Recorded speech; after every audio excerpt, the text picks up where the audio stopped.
Hello friends, welcome to this channel stock market info. तो चलिए friends, बहुत बड़ी अपडेट्स हैं कंपनीज़ को लेकर, तो उसको कवर करेंगे। सबसे पहले फ्रेंड्स, नई नई कंपनीज़ अब मार्केट में लिस्ट हो रही हैं, तो आप इन कंपनीज़ को भी अब ट्रैक कर सकते हो। जैसे कि मोलबियो डायग्नोस्टिक्स 21% प्रीमियम पर यह कंपनी लिस्ट हुई है। एक अच्छी डिसेंट लिस्टिंग हुई है कंपनी की, दोनों ही एक्सचेंजेस पर, BSE और NSE। साथ साथ धूत ट्रांसमिशन, ये कंपनी बहुत ही ज़्यादा हाईलाइट थी, फॉर्म में थी, और इसकी भी अब लिस्टिंग हो चुकी है एट 38% प्रीमियम। तो अब ये इन दोनों कंपनीज़ को भी स्टडी कर सकते हो। उसके साथ साथ फ्रेंड्स, वोल्टास के जब से Q1 के रिजल्ट्स आए हैं, तब से जो है कंपनी में एक प्रेशर ही बना हुआ है, स्टॉक में प्रेशर बना हुआ है। और क्यों? नो डाउट फ्रेंड्स, AC की सेल्स बहुत अच्छी हुई थी। आपको पता ही है कि ये कंपनी उस फील्ड में काम करती है। जब AC के सेल्स के नंबर्स आए थे सामने, कंपनी के शेयर में एक अच्छी तेज़ी भी बनी थी, लेकिन जब से रिजल्ट्स आए तब से जो है स्टॉक में एक प्रेशर बना हुआ है, क्योंकि मार्जिन्स फ्रेंड्स बहुत ही ज़्यादा जो है अब प्रेशर में आ चुके हैं। और इसके चलते जो ब्रोकरेज फर्म्स हैं, अब वो थोड़ा सा, उनके जो व्यूज़ हैं, ओपिनियन है कंपनी को लेकर, वो थोड़े से मिक्स्ड सेट ऑफ जो है व्यूज़ निकल कर आ रहे हैं। नो डाउट AC की जो है सेल्स बहुत ज़्यादा अच्छी हुई है, ग्रोथ भी है, लेकिन जो है अब ब्रोकरेज फर्म्स हैं थोड़ी सी कंफ्यूज्ड हैं कि आने वाले टाइम में ये कंपनी की परफॉर्मेंस कैसे रह सकती है। तो UBS और सिटी, उन्होंने तो इस शेयर को 18% की जो है अपसाइड दी है। आने वाले टाइम में वो बोल रहे हैं कि 18% की ग्रोथ शेयर दिखा सकता है, लेकिन वहीं CLSA वो 12% की जो है गिरावट एक्सपेक्ट कर रहे हैं शेयर में।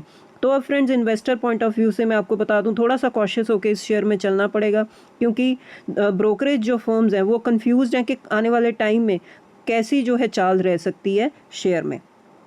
उसके बाद फ्रेंड्स, अगेन एक और company Procter and Gamble health, आपने सुना ही होगा, इन्होंने अपनी रिकॉर्ड डेट जो है फाइनल डिविडेंड की अनाउंस कर दी है, वो है August 27। तो जो भी शेयर होल्डर्स हैं जो इस कंपनी के साथ जुड़े हुए हैं, तो वो ये नोट डाउन करके चल सकते हैं। जो प्रपोज्ड फाइनल डिविडेंड है फ्रेंड्स, वो है 45 पर इक्विटी शेयर का, और इसके लिए फ्रेंड्स अप्रूवल लेनी पड़ती है शेयर होल्डर्स से। और आने वाले AGM में जो है अप्रूवल जब शेयर होल्डर्स दे देंगे, तो ये जो है रिकॉर्ड डेट पर ये डिविडेंड जो है आपको मिल जाएगा। मतलब रिकॉर्ड डेट वाले दिन जो भी शेयर होल्डर्स जिनके रिकॉर्ड्स जो हैं कंपनीज के पास होंगे, कंपनी के पास होंगे, तो वो एलिजिबल बन जाएंगे फाइनल डिविडेंड के लिए। उसके बाद फ्रेंड्स, अगेन जो डिफेंस सेक्टर है, आप देख सकते हो काफ़ी दिनों से एक अच्छा हाईलाइट में चल रहा है, फोकस में चल रहा है। तो आने वाले टाइम में फ्रेंड्स आप देखोगे कि ये जो कंपनीज़ हैं, हम देखेंगे कि इंडियन आर्मी ने फ्रेंड्स प्लान किया है 16,000 करोड़ का जो है वो ड्रोन प्रोक्योरमेंट करेंगे। और जो ड्रोन वाली कंपनीज़ हैं फ्रेंड्स हमारी मार्केट में, वो है Bharat forge, L&T defence. L&T तो हर फील्ड में काम करती है, लेकिन डिफेंस सेक्टर में भी इनका बहुत बड़ा कंट्रीब्यूशन है। साथ साथ टाटा एडवांस सिस्टम, ये तो लिस्टेड स्पेस में नहीं है, लेकिन जेन टेक्नोलॉजीज़ ये लिस्टेड स्पेस में है। तो आने वाले टाइम में ड्रोन की जो रिक्वायरमेंट बढ़ने वाली है, उसके लिए इतना बड़ा ऑर्डर भी इन कंपनीज़ को मिल सकता है। तो आप इन कंपनीज़ को नोट डाउन करके चल सकते हो। नेक्स्ट है फ्रेंड्स, बहुत ही इंपॉर्टेंट न्यूज़ निकल कर सामने आई है। जैसे कि हमने देखा ही है कि ऑटो सेक्टर के जब हमने रिजल्ट स्टडी किए, तो रिजल्ट्स बहुत ही अच्छे थे, हर फ्रंट पर कंपनीज़ ने अच्छे रिजल्ट्स ही पेश किए हैं। उसका only and only friends credit जाता है GST कट को। हमने देखा कि जब से GST कट अनाउंस किया है, उसका फ़ायदा अब हम देख रहे हैं कि उसका इम्पैक्ट देख रहे हैं हम, कि आने वाले हम FMCG सेक्टर को भी मिला है, ऑटो सेक्टर को भी मिला है। तो जो GST कट का हम इम्पैक्ट देख रहे हैं, बेनिफिट देख रहे हैं, उसका जो फ़ायदा कैसे मिला है, नो डाउट फ्रेंड्स, ये जो वॉर हुई थी ईरान और इजराइल अमेरिका की, उससे कमोडिटीज़ के प्राइसेस कितने बढ़ गए थे। जैसे कि मेटल्स और स्पेशली एल्युमिनियम, इनके प्राइसेस इतने ज़्यादा बढ़ गए थे, जिसकी यूसेज जो है कार सेगमेंट में भी होती है, लेकिन उसका जो नेगेटिव इम्पैक्ट था पूरी तरह से ख़त्म हो गया GST कट की वजह से।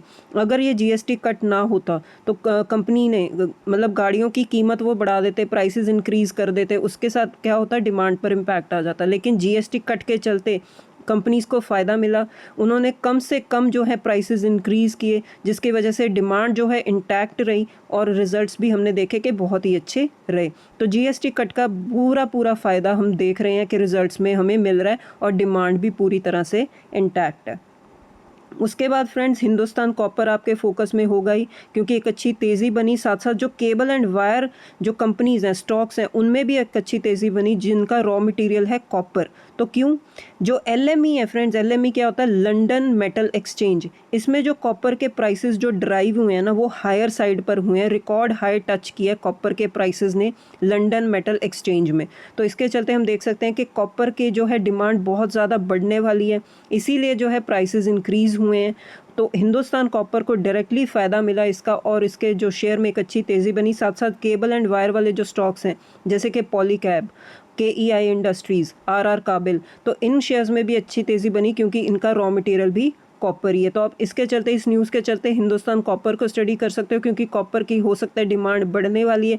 तो वही हम देख रहे हैं कि जो है शेयर में एक अच्छी तेज़ी बनी हुई है। उसके बाद फ्रेंड्स अब बहुत ही इंपॉर्टेंट न्यूज़ निकल कर सामने आई है न्यूक्लियर एनर्जी को लेकर। जैसे कि हमें पता ही है कि हम ऑल्टरनेटिव सोर्सेज ऑफ एनर्जी पर अब डिपेंड करेंगे, करना ही पड़ेगा क्योंकि क्रूड ऑयल जो है बहुत ज़्यादा वॉलेटाइल है। आने वाले टाइम में हम बोल सकते हैं कि कुछ चीज़ें जो है जल्दी सेटल तो नहीं होंगी।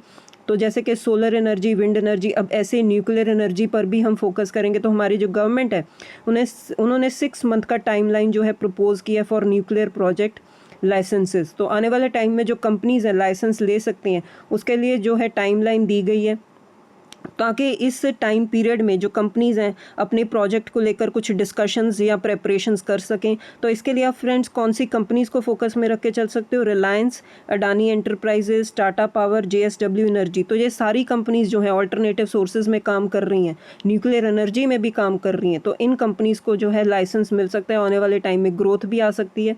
तो आप इस न्यूज़ के चलते इन कंपनीज़ को स्टडी कर सकते हो। नेक्स्ट है फ्रेंड्स डिफेंस सेक्टर। अब फिर से अब मैंने जैसे आपको बताया कि फोकस में है ही है।